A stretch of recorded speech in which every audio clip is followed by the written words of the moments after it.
저는 개인적으로는 고기와 단백질과 지방 부분에서 좀 분리시켜서 고민을 하시는 것이 좋습니다.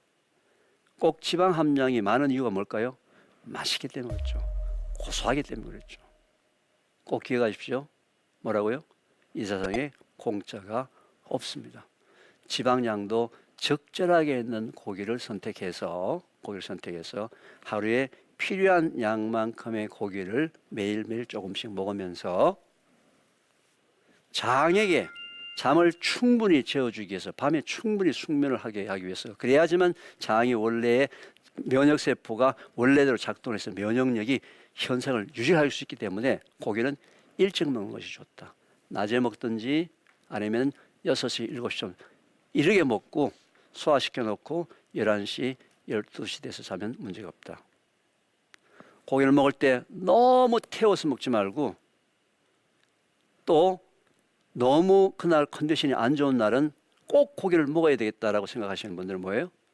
구운 고기보다는 삶은 고기를 선택하는 이런 지혜가 여러분들의 장을 건강하게 만들고 장에 있는 면역세포를 건강하게 만들고 면역세포의 정상적인 활동에서 면역력이 정상을 유지하게 되고 그것 때문에 코로나를 이길 수 있고 여러 가지 질병으로부터 이길 수 있는 무기가 만들어집니다. 결국 면역력은 면역세포의 70 내지 80%가 존재하는 장 건강에 의해서 결정이 된다라고 말씀을 드렸는데 그러면 장 건강은 또 실제로 장내 미생물, 장 속에 존재하고 있는 미생물에 의해서 장 건강이 결정이 됩니다. 일반적으로 이 장 속에는 말이죠 3가지 종류의 균이 존재합니다. 첫째는 유익균, 좋은 균이죠. 그리고 유해균, 나쁜 균이죠. 그리고 중간균, 기회균이라는 게 있습니다. 대개 좋은 균이 한 15%, 나쁜 균이 15%, 그 다음에 중간 기회균이 70% 정도가 위치를 하고 있는, 이제 분포하고 있는데, 좋은 균의 숫자가 많아지게 되면요, 이 기회균이 좋은 균 쪽으로 붙어버립니다. 그럼 장내가 건강해지는 거죠. 그런데 조금이라도 유해균의 숫자가 많으면은 이 70%의 기회균이 나쁜 균 쪽으로 붙어버리는 거죠. 그래서 항상 우리 장 속에서는 유해균과 유익균의 싸움이, 시소와 같은 싸움이 항상 이루어지고 있다. 그래서 비록 작은 숫자의 유해균과 작은 숫자의 유익균이지만 서로 싸움에서 누가 이기느냐 지느냐에 따라서 70%의 기회균이 좋은 균으로 가느냐 나쁜 균으로 가느냐에 따라서 장 건강이 결정이 된다는 겁니다.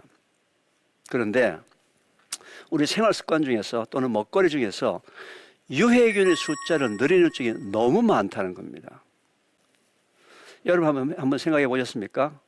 왜 하나님이 우리 입속에다가 어금니를 20개나 주셨을까요? 뭐 때문에? 모르시겠어요? 뭐 당연하지 않습니까? 어금니는 맷돌과 같은 역할을 하는 것을 어떻게 해요? 씹어라. 씹어라. 그래서 20개의 어금니를 입속에 넣어주셨습니다. 그런데 우리 삶은 어떻습니까? 씹을 수 있는 시간이 여기가 없는 거예요. 밥 먹는 시간은 내가 성공하기 위해서 그냥 지나가는 통로였어요. 자, 우리가 음식을 먹을 때 씹지 않고 그냥 넘기는 음식이 장소에서 무슨 일이 벌어지는지 한번 보겠습니다. 자, 여러분들 밥을 먹었습니다. 그죠? 밥의 주성분이 뭐라 그러죠? 밥떡, 고구마, 감자 같은 주성분은 탄수화물이라고 얘기합니다. 탄수화물은 포도당이라든지 이런 단당이 수백만 개, 수십만 개 뭉쳐진 이런 덩어리예요, 덩어리. 탄수화물은 이게 하나하나 분해되는 과정이 소화되는 과정이라고 얘기합니다. 그래서 이게 포도당이 됐을 때 다 조각 나서 포도당 한 개짜리에 됐을 때 입자가 작으니까 이 녀석이 장에서 소장에서 우리 혈액 속으로 흡수가 되었어. 이 포도당이 혈액을 타고 세포 속으로 들어가서 이 포도당이 타면서 산화가 되면서 에너지가 나와서 이렇게 얘기할 수도 있고 운동도 할 수가 있는 겁니다. 포도당이 수십 개 수백 개 뭉쳐진 포도송이와 같은 건데 이걸 한 개 떨어져 나가는 과정을 소화 과정이라고 얘기하면서 반드시 탄수화물 분해 효소가 있어야지만 분해가 된다는 겁니다. 탄수화물 분해 효소 기억나십니까? 아밀라제라는 분해 효소입니다. 아밀라제는 분해 효소. 그런데 참 재밌게도 우리 위 속에서는 탄수화물을 분해하는 아밀라제라는 분해 효소가 한 방울도 나오지 않습니다.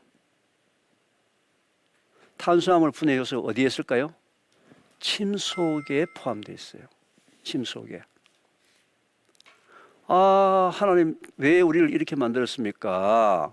위 속에서 우리가 즐겨 먹는 밥떡, 고구마 왕자, 국수 같은 그런 탄수화물을 소화하는 아밀라제가 위에서 나온다면 내가 바쁠 때, 밥 먹을 시간 없을 때 빨리 먹어서 위 속에 집어넣으면 위는 어차피 2시간 동안 그 속에서 주물러서 소화시키니까 2시간 동안 있을 동안에 아밀라제가 들어가서 소화를 시키면 이 세상을 얼마나 편하게 시간 절약하면서 살 수 있는데 왜 하나님 위에서는 탄수화물 분해 요소, 한국 사람들이 그렇게 좋아하는 탄수화물 분해 요소를 만들지 않았습니까? 그건 모르죠. 그죠? 근데 침 속에 밥을 분해하는 효소를 넣어놨다는 얘기는 뭐예요? 씹으라는 거예요.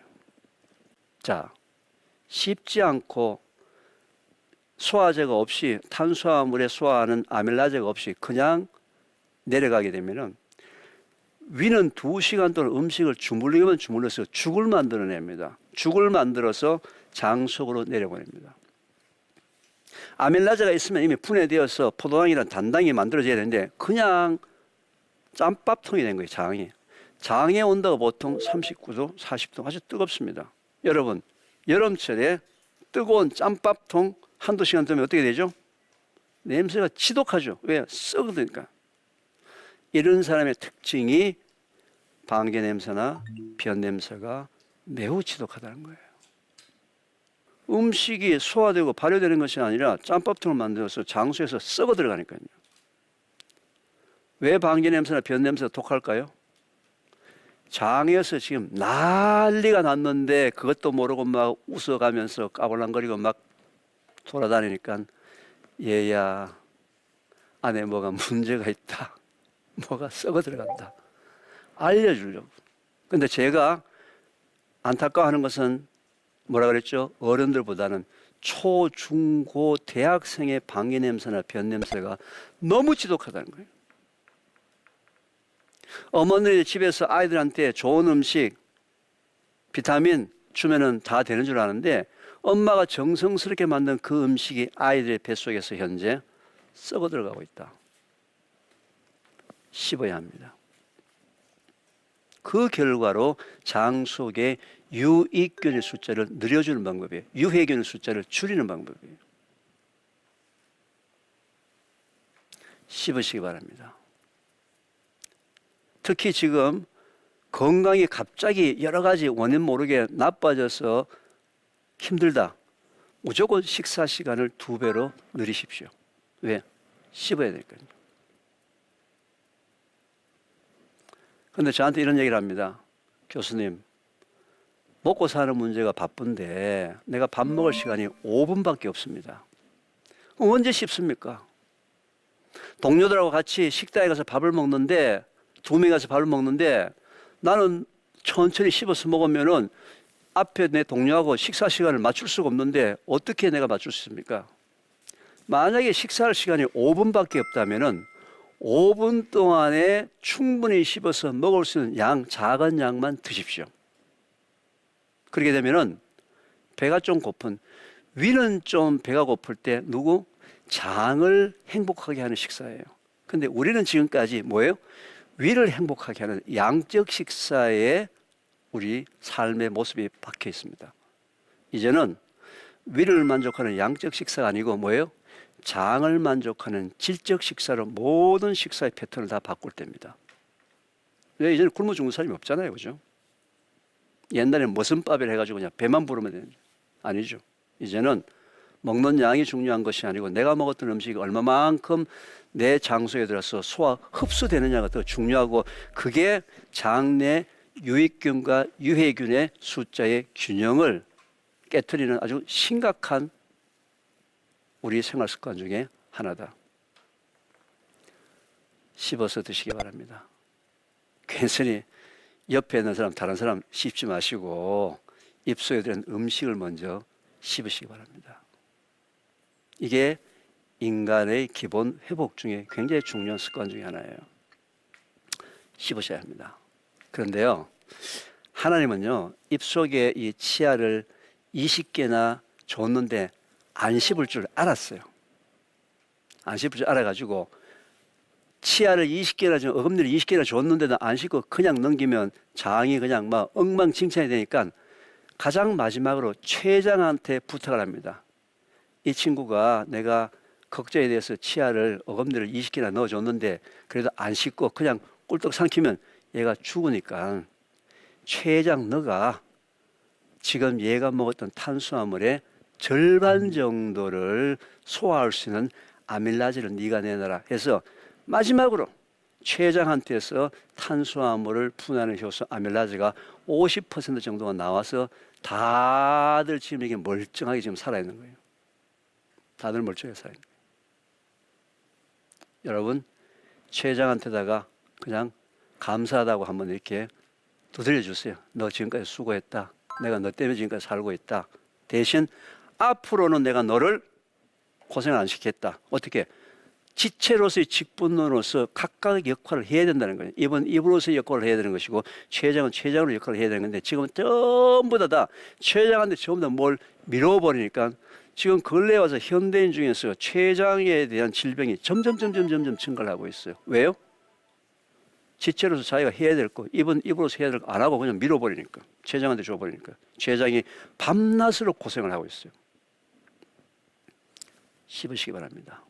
씹는 것이 장 건강의 회복에서 특히 유익균과 유해균의 밸런스를 깨서 유익균의 숫자를 증가시켜주는 첫 번째 식습관이에요.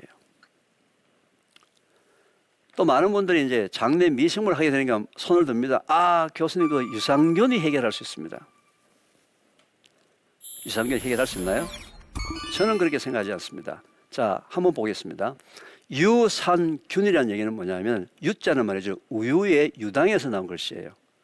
유산의 산은 뭘까요? 젖산이라는 얘기입니다. 그 얘기는 무슨 얘기입니까?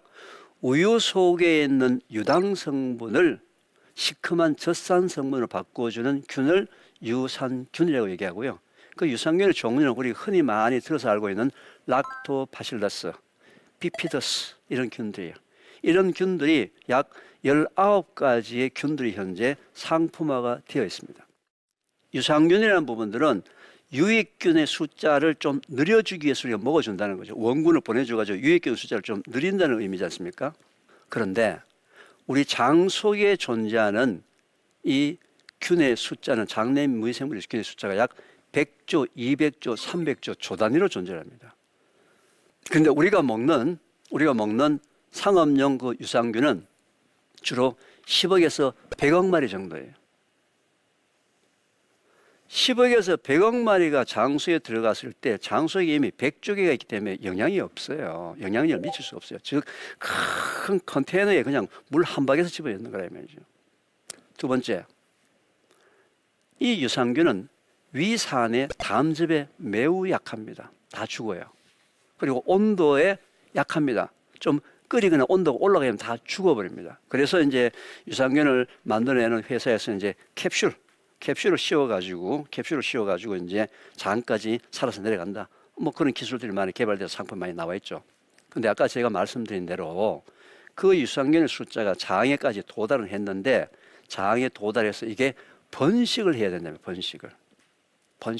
번식하지 않으면은 의미가 없어요. 아무런 의미가.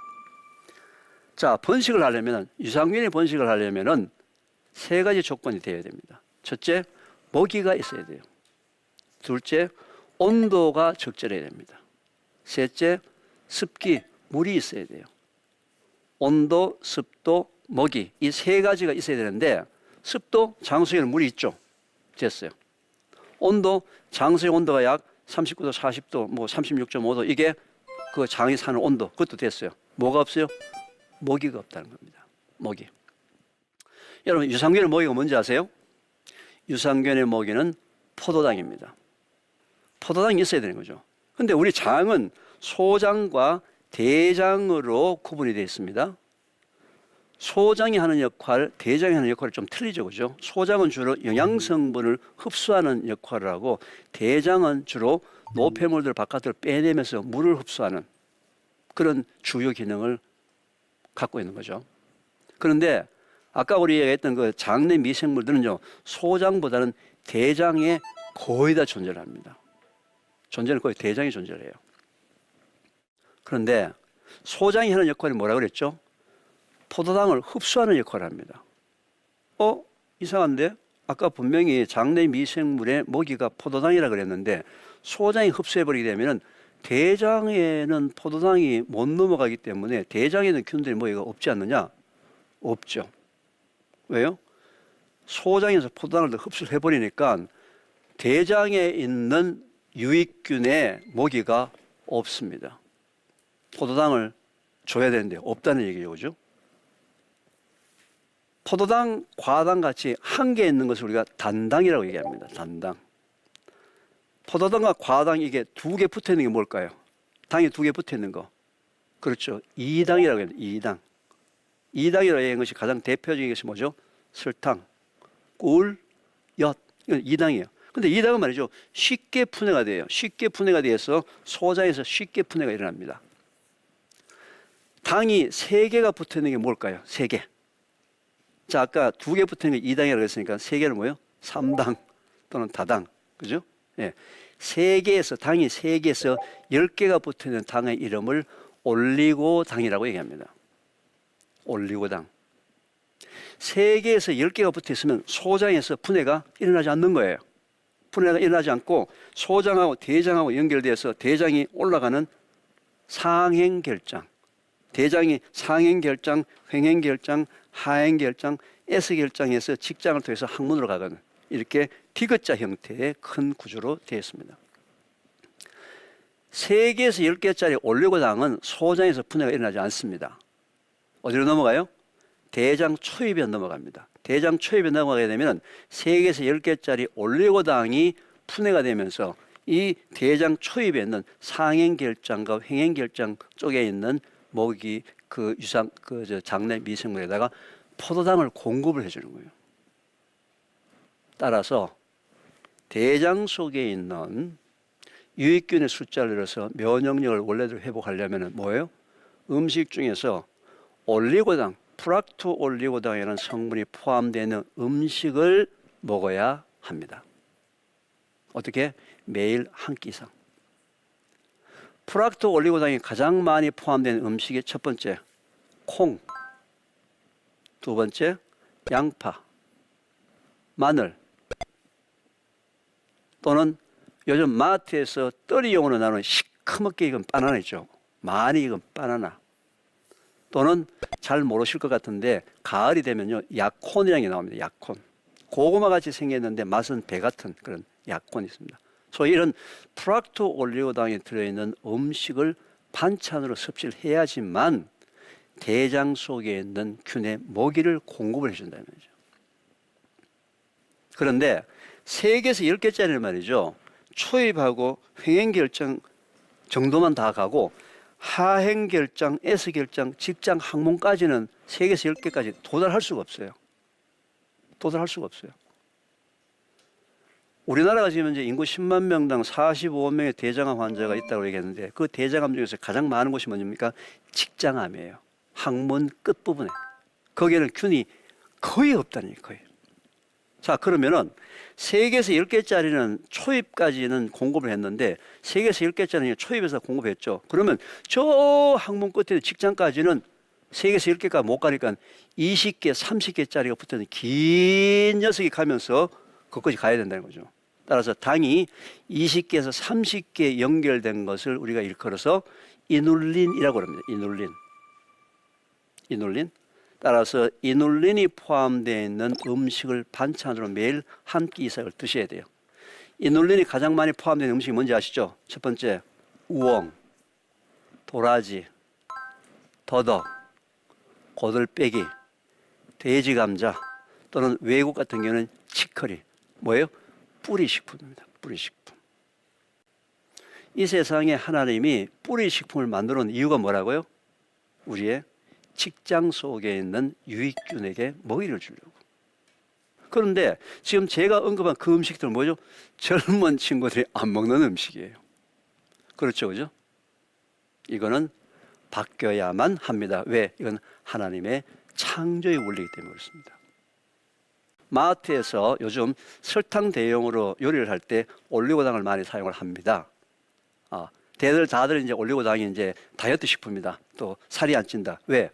얘기했지만 소장에서 분해가 안 되니까, 그죠? 분해가 안 되니까 소장에서 포도당을 흡수가 안 되니까 당연히 이 살이 안 찌겠죠, 그죠?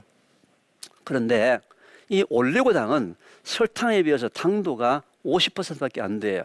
그래서 올리고당을 많이 이렇게 집어넣다 보니까 올리고당을 판매하는 회사에서 올리고당 플러스 액상과당이 되는 뭔가 단맛을 추가하는 추가 당이 많이 포함되어 있으니까 마트에 가서 올리고당을 꼭 구입해서 쓰시겠다는 분들은 반드시 뒤에 라벨을 보시고 올리고당의 함유량 100%가 된 걸 드시고 선택을 하시고, 가급적이면은 자연적으로 들어있는 콩, 양파, 마늘 같은 이런 올리고당이 많이 포함되는 음식을 통해서 자연스럽게 섭취하는 것을 저는 추천합니다. 그런데 이제 다들 이제 그렇게 얘기를 이제 해서 장내 미생물들을 증가시키는 방법에 대해서 이제 많이 얘기를 하는데, 저한테 어떤 분들이 이렇게 물어요. 좀 더 음식 중에서 우리가 좀 더 할 수 있는 게 없습니까? 제가 찾아보니까 우리가 무시했던 우리나라 전통 발효 식품이에요. 우리나라 전통 발효 식품 두 가지입니다. 채소를 발효시킨 김치, 콩을 발효시킨 청국장이나 된장. 근데 된장은 이제 소금이 너무 많이 들어가기 때문에 저는 청국장을 추천합니다. 콩을 발효시킨 청국장, 채소를 발효시킨 김치. 근데 이제 김치도 고춧가루나 젓갈이 많이 들어간 거 말고 그냥 우리가 먹는 백김치, 동치미 또는 물김치 뭐 이런 부분들을 가지고 하루에 한 끼 이상으로 한번 드셔보십시오.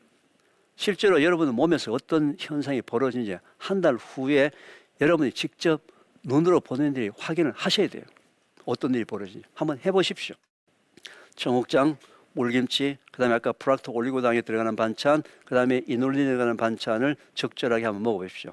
근데 제가 또 이 방송을 하고 나면은요, 한 가지 이제 또 이상한 현상이 일어납니다. 너무 많이 드세요. 갑자기 또 좋아지려고 아침도 먹고 점심 때는 갈아서 먹고 저녁 때는 농수에서 먹고 접자가 먹고 뭐 난리가 납니다. 그러면은 어떤 일이 벌어지느냐? 너무 많이 먹으면 뭐예요? 설사가 납니다. 설사가 왜 날까요? 설사라는 것은 우리 장 속에 1분 1초라도 더 머물면은 장에 문제가 있다라고 생각하니까 그 나쁜 녀석을 빨리 몸 바깥으로 뽑아내는 방법이, 물과 함께 싹 뽑아내는 방법이 설사예요. 그래서 설사가 날 때는 절대로 지사제를 먹으면 안 돼요. 설사를 그치게 나는 약을 먹으면 안 되고 계속 뽑아내서 안에 원인이 되는 물질을 몸 바깥으로 뽑아내고 원인이 되는 물질들을 입속으로 안 들어오게 만들고 또 물과 함께 빠져나가기 때문에 어떻게 물을 충분히 공급해 주면서 해야 되거든요. 따라서 제가 오늘 얘기한 대로 설명을 드렸는데 갑자기 오늘서부터 했는데 갑자기 변이 묽어지고 설사가 나기 시작한다. 뭐예요? 양이 많아졌다는 겁니다. 양을 좀 줄이셔서 변의 모습을 보고서, 그러면은 최소한도 말이죠, 한 달 정도 지나게 되면 여러분들이 그렇게 귀로만 듣고 전설 같은 황금색 변을 보실 수가 있습니다.